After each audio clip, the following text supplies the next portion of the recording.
DPP PDI Perjuangan hari ini mengumumkan nama 50 calon kepala daerah yang akan diusung pada Pilkada Serentak 2020. Pengumuman dan pemberian tiket rekomendasi dipimpin Ketua Umum Partai Banteng Megawati Soekarnoputri di kantor DPP PDI Perjuangan. Dihadiri jajaran pengurus DPP PDI Perjuangan, Megawati mengumumkan dan memberikan surat rekomendasi kepada 50 calon kepala daerah pendaftaran bakal calon kepala daerah untuk Pilkada Serentak 2020 dimulai Jumat 4 September di Bandung. Pendaftaran diwarnai kericuhan. Sementara kerumunan massa pendukung saat pendaftaran calon kepala daerah jadi sorotan karena berisiko terhadap penyebaran yang resmi diumumkan untuk Pilkada Sulawesi Utara, di mana PDI Perjuangan mengusung pasangan petahana pendaftaran calon kepala daerah di Kabupaten Bandung diwarnai sementara kericuhan. calon kepala daerah untuk Pilwak Solo dan Medan akan diumumkan terlibat pada cekcok waktu dengan yang polisi dan petugas KPU di depan kantor KPU Kabupaten Bandung. Lili melayani Marcus Tullius Cicero dalam bukunya The Legibus menyatakan, Salus Populi Suprema Lex, keselamatan rakyat adalah hukum yang tertinggi, dan oleh karenanya ketika perhelatan pesta demokrasi berpotensi mengganggu pemenuhan hak asasi, maka patutlah kita jadwalkan ulang kembali karena keselamatan rakyat adalah hukum yang tertinggi. Assalamualaikum warahmatullahi wabarakatuh.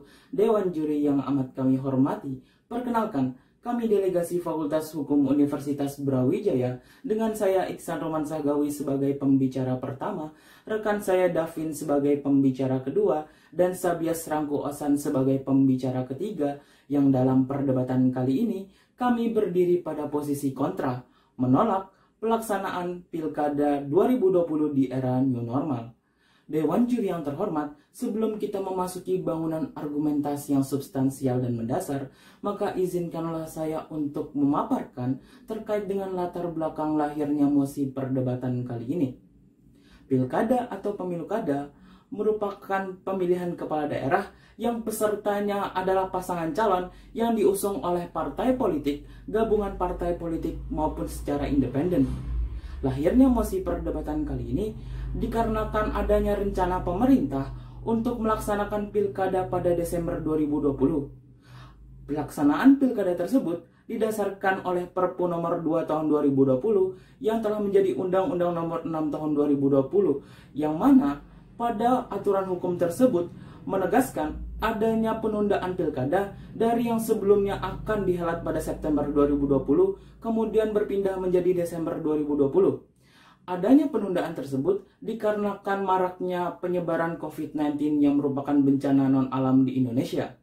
Tercatat, hingga 12 Oktober 2020, kasus pandemi COVID-19 di Indonesia mencapai 337.000 kasus, di mana 11.000 diantaranya meninggal dunia. Hal tersebutlah yang lantas menjadi urgensi kami untuk menolak mosi perdebatan kali ini. Memasuki bangunan argumentasi kami, Undang-Undang Dasar NRI 1945 dalam pembukaannya menyatakan bahwa tujuan negara Indonesia yakni melindungi segenap bangsa Indonesia dan seluruh tumpah darah Indonesia.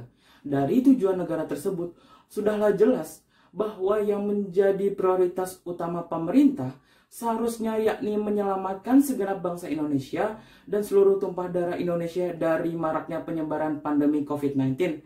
Bukan dengan melakukan perhelatan pilkada yang justru akan berpotensi meningkatkan tingkat penyebaran virus COVID-19.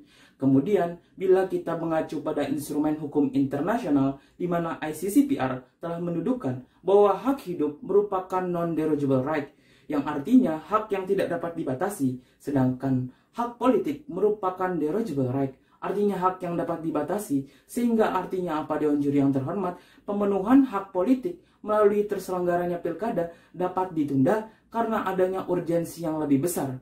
Dan hal tersebut pula selaras bila mana kita tarik teori tujuan negara karangan John Locke yang menyebutkan bahwa negara bertujuan untuk melindungi hak-hak asasi warga negaranya. Dan oleh karenanya Terang dan jelaslah posisi kami, yakni menolak mosi perdebatan kita kali ini, dan argumentasi ini dielaborasi lebih lanjut oleh pembicara kedua dan pembicara ketiga. Terima kasih. Wassalamualaikum warahmatullahi wabarakatuh. Assalamualaikum warahmatullahi wabarakatuh. Shalom, Om Swastiastu, Namo Buddhaya. Dewan Juri yang terhormat, perkenalkan, nama saya Davin selaku pembicara kedua, ingin kembali menegaskan bahwa kami menolak pelaksanaan pilkada selama pandemi COVID-19.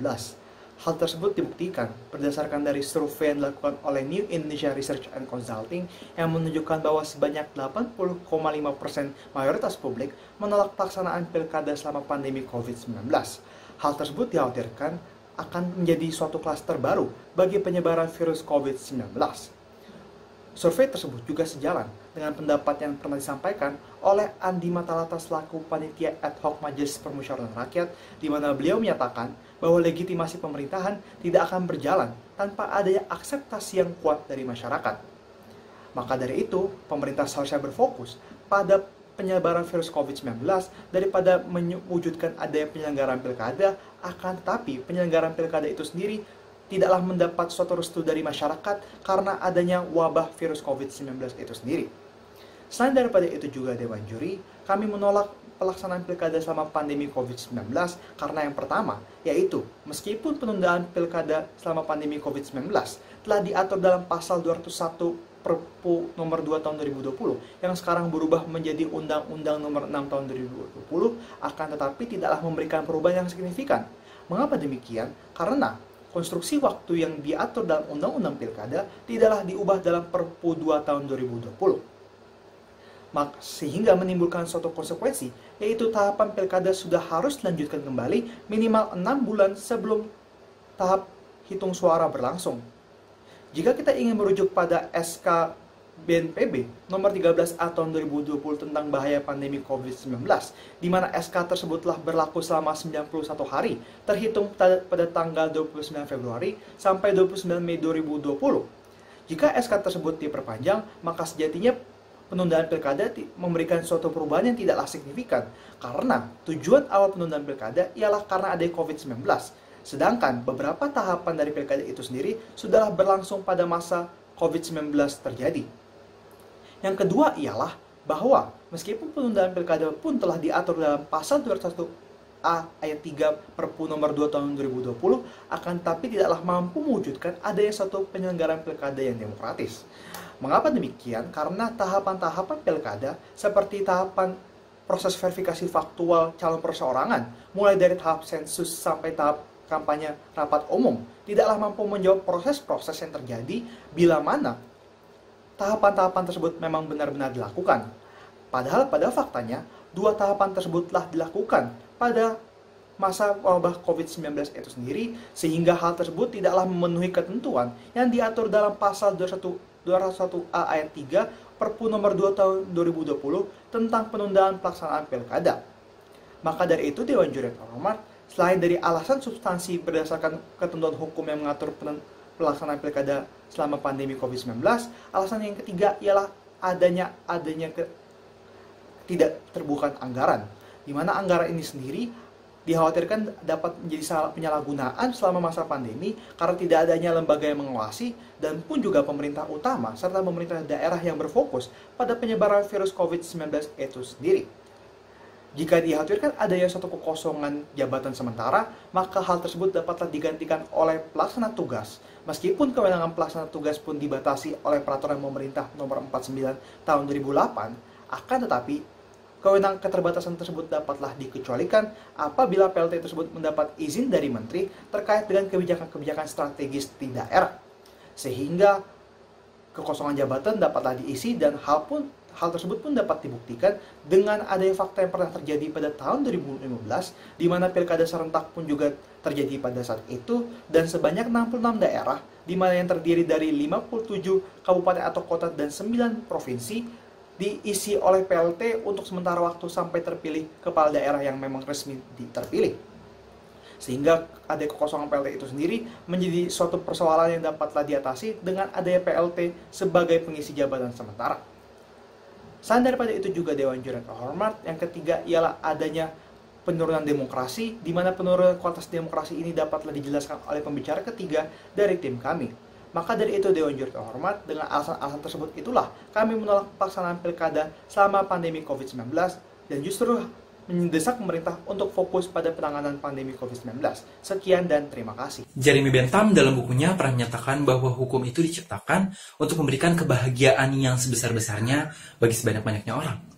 Ternyata hal tersebut sejatinya sejalan dengan tujuan dari negara Republik Indonesia yang terdapat di dalam pembukaan Undang-Undang Dasar Negara Republik Indonesia tahun 1945, tepatnya pada alinea keempat, yang salah satunya menyatakan bahwa negara melindungi segenap bangsa Indonesia dan seluruh tumpah darahnya, serta untuk memajukan kesejahteraan umum. Lantas, ketika tujuan tersebut kita hubungkan dengan kebijakan pemerintah yang tetap ingin melaksanakan pemilihan kepala daerah di masa pandemi saat ini, apakah sejatinya tujuan tersebut tetap dapat tercapai? Dewan Juri Amat Terpelajar, pemilu memang suatu indikator dari keberhasilan perjalanan demokrasi dari suatu negara. Yang nantinya tujuan daripada demokrasi adalah untuk memberikan kebebasan kepada rakyat untuk memilih pemimpinnya dan untuk mengeluarkan pendapatnya. Yang pada pokoknya, pemimpin yang dipilih oleh rakyat tersebut akan diharapkan dapat membawa kemakmuran. Artinya Dewan Juri terhormat, ketika tujuan semulia tersebut dilaksanakan dengan cara yang tidak substansial, maka sejatinya tujuan tersebut tidak akan tercapai. Apalagi ketika pemilu tersebut dilaksanakan hanya sebatas mementingkan agenda politik semata dengan mengorbankan keselamatan rakyat. Begitu banyak kemudian rapor merah yang sudah banyak dilihat oleh masyarakat terkait gagalnya pemerintah dalam mengatasi COVID-19 di Indonesia saat ini. Data yang kami kutip dari CNN Indonesia menyatakan bahwa sampai saat ini sudah sebanyak 353.000 jumlah kasus COVID-19 di Indonesia, yang penambahannya per hari ini sejumlah 4.411 kasus. Yang mana hal tersebut menjadikan negara Indonesia menjadi negara dengan kasus positif COVID-19 terbesar di Asia Tenggara. Dewan Juri Amat Terpelajar, buruknya data tersebut seharusnya membuka mata pemerintah untuk menangani kasus COVID-19 dengan sangat lebih baik lagi dibanding mementingkan pemilihan kepala daerah yang merupakan agenda politik 5 tahunan saja. Pun Dewan Juri terhormat, data dari Bawaslu terdapat dugaan pelanggaran 253 oleh peserta saat pendaftaran bakal pasangan calonnya. Pun Dewan Juri terhormat, ternyata data tersebut menarik yang mengakibatkan sebanyak 60 bakal pasangan calon, 212 penyelenggara kepala daerah, dan 2 komisioner KPU ternyata dinyatakan positif COVID-19. Hal ini sangat menarik sekali Dewan Juri terhormat, bagaimana kemudian pelaksanaan yang seburuk itu tetap dapat optimis menyelenggarakan pemilihan kepala daerah di masa pandemi saat ini. Dewan Juri Amat Terpelajar, yang perlu kami garis bawahi di sini adalah ketika memang tujuan pemerintah adalah dalam perpunya adalah menjaga stabilitas politik, mengapa kemudian tidak pemerintah fokuskan saja dalam penanganan COVID-19, nantinya ketika penanganan tersebut sudah dapat dijalankan dengan baik, baru pemerintah menyelenggarakan pemilihan kepala daerah. Bukankah tujuan negara adalah melindungi masyarakatnya? Dewan Juri Amat Terpelajar, ketika yang dipermasalahkan oleh teman-teman adalah terkait mengenai vacuum of power di daerah, perlu kami garis bawahi bahwa negara Indonesia bukanlah negara serikat. Negara Indonesia adalah negara kesatuan dengan pusat komando berada di tangan presiden sebagai kepala pemerintahan. Tentunya Dewan Juri terhormat, nantinya sebagaimana mekanisme yuridis yang berlaku, ketika ternyata terdapat kekosongan kekuasaan di daerah, pemerintah dapat mengangkat pelaksana tugas. Yang nantinya pelaksana tugas tersebut akan menjalankan tugas-tugas dari gubernur atau wali kota di daerahnya. Pun memang ketika pelaksana tugas tersebut ternyata tidak dapat mengambil keputusan substansial, ternyata dalam peraturan pemerintah tersebut dinyatakan bahwa PLT tetap dapat mengambil keputusan substansial dengan catatan mendapat izin dari Menteri Dalam Negeri. Artinya Dewan Juri terhormat, permasalahan kekosongan politik di daerah bukan menjadi suatu urgensitas yang mendasar untuk pemerintah tetap menyelenggarakan pemilihan daerah di masa pandemi COVID-19 ini. Dewan Juri Amat Terpelajar, perlu kami garis bawah di sini bahwa penanganan COVID di Indonesia belumlah mencapai titik yang maksimal. Negara-negara di dunia yang melaksanakan pemilu saat pandemi COVID-19 ini memiliki tren penurunan kasus. Sedangkan di Indonesia tren COVID-19-nya terus mengalami peningkatan. Lantas pertanyaan kami adalah, apakah kemudian relevan ketika trennya meningkat namun tetap melaksanakan pemilihan kepala daerah? Bukankah nantinya akan menimbulkan klaster-klaster baru? Artinya Dewan Juri terhormat, sejatinya penanganan COVID-19 atau protokol kesehatan yang dikeluarkan oleh pemerintah belum dapat dijalankan maksimal. Sehingga sekali lagi Dewan Juri terhormat, untuk 3 kalinya kami menyatakan kami menolak adanya penyelenggaraan pemilihan kepala daerah di era new normal ini, dan kami mendesak pemerintah untuk menunda penyelenggaraan pemilihan kepala daerah sampai waktunya Indonesia siap melaksanakannya. Sekian dapat saya sampaikan. Wassalamualaikum warahmatullahi wabarakatuh.